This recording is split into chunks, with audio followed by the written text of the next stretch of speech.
Once upon a time, in a kingdom far, far away, there lived a king who had everything except an heir. He had all the riches and all the fame, but no one to inherit his fortune. You can imagine how distraught he was. One day, as he was strolling through the market, he saw a beautiful golden cockle begging by the roadside. The king was mesmerized by its golden plumage and its bright, beautiful eyes. Without a second thought, he picked up the cockle and brought it to his palace. Now, everyone in the kingdom was surprised by the king's strange choice, but no one dared to question him. So they all kept quiet and watched from afar as the king doted on the golden cockle, feeding it the finest food and making sure it was always comfortable. As weeks turned into months, the king grew very fond of the golden cockle, but there was still one thing on his mind. Despite being a magical creature, the cockle wasn't able to lay eggs. And that's exactly what the king wanted. You see, he didn't want to rule forever. He wanted someone to carry on his legacy. And so he wished that the golden cockle could lay golden eggs. One night, as the king was fast asleep, the golden cockle laid an egg. The king woke up and rushed to the window to check if it was actually gold. But it wasn't. It was just an ordinary egg.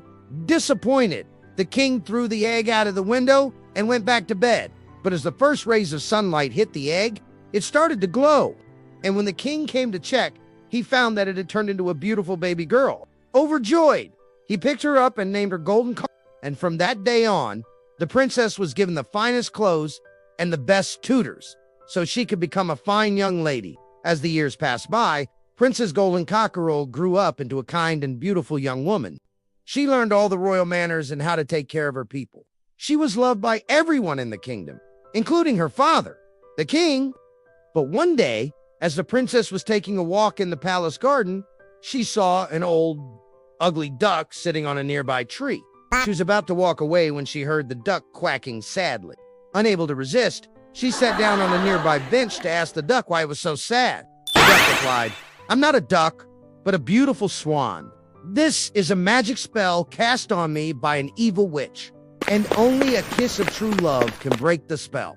The princess felt sorry for the swan, so she leaned forward to kiss it. But just then, a handsome prince appeared and said, "I'm sorry to interrupt, but I love you, my dear swan, and I can't see you sad." And with that, he leaned in to kiss the swan. But before their lips could meet, the evil witch appeared, cackling. "It's too late, you fools! The spell has already been cast, and now you both shall be turned into swans." And with that, she waved her magic wand, and poof, both the prince and the princess were turned into swans. Now, the king was heartbroken when he saw his daughter and the prince had become swans. He went to the witch and begged her to reverse the spell, but the witch only agreed in exchange for 100 golden eggs. The king had no choice but to agree, so he went back to the golden cockle, which by now had become a hen, and asked it to lay 100 golden eggs. Of course, the hen wasn't able to do that, and the king was so desperate that he took it to the mountains where a magical spring was said to be hidden. According to legend, any animal that drank water from this spring gained magical powers. So the king hoped that if the golden cockle drank the water, it would be able to lay golden eggs. But alas, even after drinking the spring water, the golden cockle couldn't lay any more golden eggs than usual. Devastated, the king returned home to face the wrath of the evil witch. But before he could do anything, the princess, who was now a swan, pecked his eyes out, saying, "Father, I am sorry, but I have broken the curse, and I am now human again." This was the only way to defeat the witch. And as if on cue, the witch suddenly burst into flames, cackling all the while. How? How is this possible? I was supposed to live forever. And with that, she turned into a pile of ashes and disappeared. Everyone was shocked at first, but then the king embraced his daughter, overjoyed that she was okay.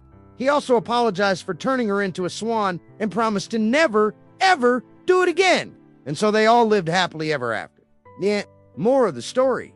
Don't judge a book by its cover.